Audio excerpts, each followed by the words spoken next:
Hola amigos, ¿qué tal? Stuart here from Spain Speaks with an update on the current situation here in Spain. And there's some good news today as the incidence rate for COVID-19 here in Spain has dropped to the lowest level in almost a year. But more about that in just a moment. Firstly, a big thanks to all of the people that left comments on the last video. Lots of comments, lots of debate happening there as usual. Thanks to people that supported the channel by buying merchandise, and a big thanks to my patrons on Patreon for your support. Now, let's get into the news, and as I said, it's good news when it comes to the health data here in Spain. As we can see from this headline, the incidence rate in Spain falls below 100 cases for the first time since last August. For the first time in 10 months, the cumulative incidence rate has fallen below 100 cases per 100,000 inhabitants in 14 days to 98.7, according to the Ministry of Health, which has reported 3,832 new infections in the last 24 hours and 36 more deaths. It was on the 12th of August at the height of the second wave of COVID that the transmission of the coronavirus was last below 100 cases, 96.8. The cumulative incidence peaked at the end of January, almost 900, at the peak of the third wave. So finally, that nationwide incidence rate of COVID-19 here in Spain falling below the 100 mark. And to be honest, I thought we'd never get there. The majority of autonomous communities around the country are below that 100 mark, and I think there's only 2 or maybe 3 that have bad COVID data. Now, there's a very intense debate going on here in Spain at the moment about whether the outdoor mask wearing mandate will be dropped. There's been strong pressure from some autonomous communities to drop this mandate, for example in Madrid and Castilla-La Mancha, and the Prime Minister Pedro Sánchez hinted yesterday that we might not have to wear masks outdoors in the near future, but nothing has been finalised yet. As we can see from this headline, the Health Department does not decide on masks and opens the window for people under 40 to be vaccinated without a schedule. The mask issue has not found an answer in the Interterritorial Council held this Wednesday. Following Pedro Sánchez's announcement that soon the use of masks in the street will be abandoned, the regional plenary did not include this point on the agenda. Health sources present at the meeting have assured that they are working on the regulation on the future of the use of this device outdoors, leaving flexibility for each community.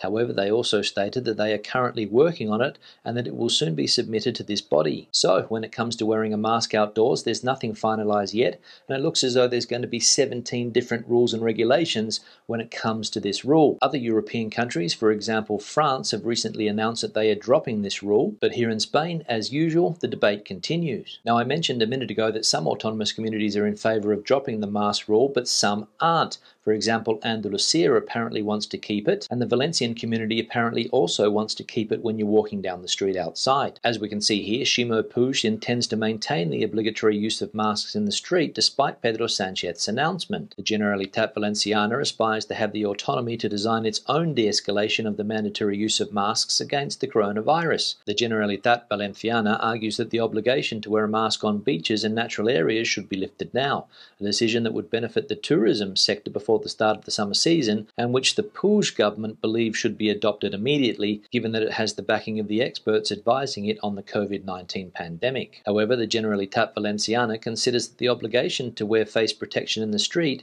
should still be maintained as a symbol that the coronavirus pandemic is still present, and after the images of crowds of young people in Valencia and Alicante without respecting the security measures in the face of COVID-19. So the Premier of the Valencian community there, Mr. Puig, saying that they will still need to wear a mask in the street to act as a symbol for those that have forgotten that COVID-19 exists. Now, there was some more good news for Spain yesterday, and the government is happy because they will finally get their hands on those European recovery funds. As we can see here, the European Commission approved Spain's National Recovery Plan. The President of the European Commission, Ursula von der Leyen, travelled to Madrid on Wednesday, where she met with the Spanish Prime Minister Pedro Sánchez and informed him of the approval of Spain's Transformation and Resilience Recovery Plan, which is the first step for the country to start receiving 69.5 billion euros in subsidies during the period 2021 to 2026. Prime Minister Pedro Sánchez said that today was a historic day for our country because of what the agreement represents in terms of economic resources. He also said that it was a historic day for Europe because the plan supported today in Spain and Portugal opened the door to a new way of understanding the Union. So Spain's Transformation and Resilience Plan set to start. And all I can say is thank goodness Spain is in the European Union, because if it wasn't, where would it be now? Now let's have a look at a summary of the health situation here in Spain, and as we can see, that accumulated incidence rate is down to 98. There are still 3,089 people hospitalised around the country with COVID, and there are 853 COVID patients in ICU. If we have a look at the health data in Madrid, which for a long time was one of the worst autonomous communities here in the country, the incidence rate here now is below the national average at 96. And if we have a look at Andalusia, which is currently the area of Spain most affected by COVID-19, the incidence rate there is 179. Looking now at the vaccination campaign, we can see that just over 28% of the population have completed vaccination, and 46.5% of the population have received at least one dose. Now, as I mentioned yesterday, fuel and electricity prices here in Spain have gone through the roof, and a lot of people are going to be in for a shock this month when their electricity bill arrives. As we can see here, electricity and fuel prices have soared by €37 per household in just 15 days. The price of electricity closes the first fortnight of the month with an increase of 45%, while filling up the car is 22% more expensive than a year ago. The sharp rise in energy prices this June is beginning to be felt strongly in the pockets of millions of households and businesses. During the first 2 weeks of the month alone, the average household has seen its electricity bill rise by €37. So fuel prices up, electricity prices up, but don't fear, the government has a plan, and it is that they are planning to open the door to a temporary suspension of taxes. The cost of electricity will remain at very high levels tomorrow, and the government is looking to react to try to mitigate the arrival of a historically high bill for millions of homes and businesses at the end of the month. The price of a megawatt hour of electricity will be €93 this Thursday, very close to the record of €94.99 set last January during the Filomena storm. The market is out of control, and the Ministry of Ecological Transition is looking for new formulas to try to contain it and reduce it to levels in other European countries. On Wednesday, Minister Ribera herself opened the door to approving a temporary suspension of some of the numerous taxes on energy prices in Spain. So there we go, the electricity market here in Spain is out of control, but luckily the minister is opening the door and trying to find a solution. And let's hope she does find something. Now let's have a look at some of the comments from previous videos. One here from Dizzy: thank you for all of the important information. Hopefully things are getting better in Spain. We live in Maui, Hawaii, and have had our vaccines in January and February. We have purchased our tickets for Madrid and will be arriving mid-September. We will be flying from LAX and stopping in Amsterdam for a week and then on to Madrid, so it's getting tricky, and then on to Portugal. Any suggestions? Watch you daily here in Hawaii. Aloha, Desiree and Dave. Yeah, guys, thanks for the comment. And wow, that is some trip that you have planned. Hawaii to Los Angeles to Amsterdam to Madrid and then on to Portugal. So a few miles will be covered there. And good timing also, because mid-September can be a fantastic month here in Madrid. The weather's not too hot normally and it's not too cold either. And do I have any suggestions? Not really. There's plenty of things to see and do in Madrid. I'd also recommend taking a couple of day trips out of the city, going to places like Aranjuez. You could also take a day trip to Toledo. Segovia to the north of Madrid could also be an interesting visit. And when it comes to Portugal, also plenty of things to see and do there, especially in the big cities Lisbon and Porto. So good luck with your trip. One here from Jacqueline: glad you mentioned cricket. For a Spain-loving cricket family, we are sad over a lack of support for cricket in Spain. Yeah, Jacqueline, thanks for the comment. I mentioned cricket yesterday because there was an article in El País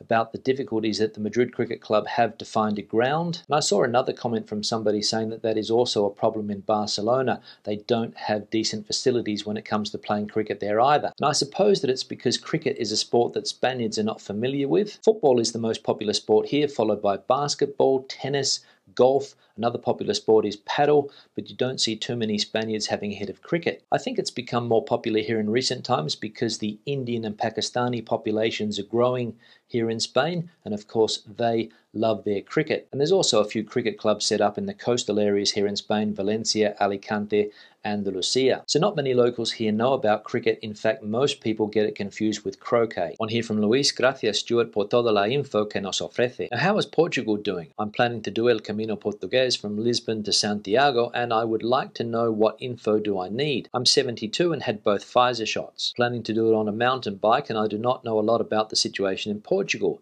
Any info would be appreciated. Gracias mil. Yeah, Luis, thanks for the comment and good luck on your Camino from Lisbon to Santiago. And I think the health situation in Portugal at the moment is similar to Spain. I think they have a slightly different incidence rate. I think it's a little bit lower than it is here in Spain, but there are some problems there still in the big cities Lisbon and Porto, I believe. But we have a few regular Portuguese viewers on this channel, so I'll ask them for a bit of feedback and hopefully they can give you some updated information on the health situation in Portugal. One here from Ainho. Good day, Stu. Thank you for all the information you give us in these videos. I especially enjoy your tongue-in-cheek, don't give a damn approach to people that try to criticize you. Haha, good man. I'm living inland, an hour's drive from the Costa del Sol. There's quite a few Brits here living in our little bubble, I suppose, watching British TV, etc. So you reading our Spanish news is really helpful to us. Gracias. Yainho, thanks for the comment. Glad you like the videos and good to see that you can pick up on my tongue-in-cheek comments. Unfortunately, not everybody does. Some people take my comments way too seriously, and they're normally the ones that throw the criticism at me. But as I have said on many occasions, it is what it is. And good to see that you are enjoying your life in inland Spain, not living so close to the coast. And good to see that these news videos are helping you guys understand what's going on in this country a little better. One here from Paul. I really don't see Spain added to the UK green list until the autumn at the earliest.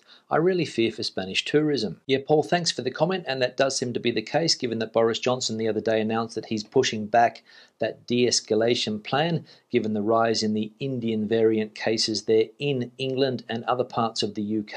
And it's going to be a problem for some parts of Spanish tourism, especially the ones that depend on the British, places like Benidorm, Costa del Sol, Mallorca, some parts there also, a few other places around the country, and obviously it's not going to be like 2019 when British tourism made up 20% of the total amount of tourists in this country. But I think some resorts are optimistic that national tourism is going to be very, very strong this year. We saw a report the other day that the Valencian community is starting to fill up with national tourists, people from places like Madrid and other inland areas here in Spain. So I imagine it's not going to be the best year, but I also think it's not going to be the worst either. And finally, one here from Jed Morph. Are there any real people in these comments? Yeah, Jed, thanks for the comment. Yes, there are real people leaving comments in the comment section on these videos. Maybe there are a few bots as well, but I don't think there are many. Sometimes we get bots from people advertising cryptocurrency. That seems to be very common. A few months ago, there were also comments left by bots saying that they were in love with me. But I honestly believe that a high percentage of the comments left on these videos are from real people and not bots. On that note, I'll start to wrap the video up. Questions and comments, please leave them in the section below. Debate the situation out as you normally do. Give it a thumbs up if you liked it, thumbs down if you didn't. I'll see you in the next one. Hasta luego.